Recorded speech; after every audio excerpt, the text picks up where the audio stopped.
and all the guests for this flight must be on board. If you have a different flight number or destination, please don't hesitate to call any of your cabin crew.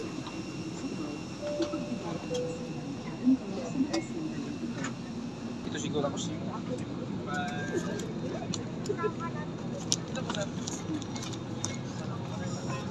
Hi, Sir Anton. Merry Christmas.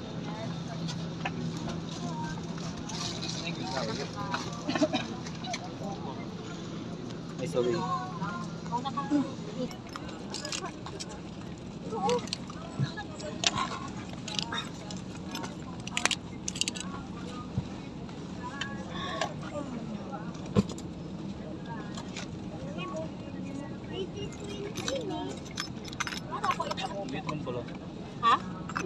Hello everyone, may I know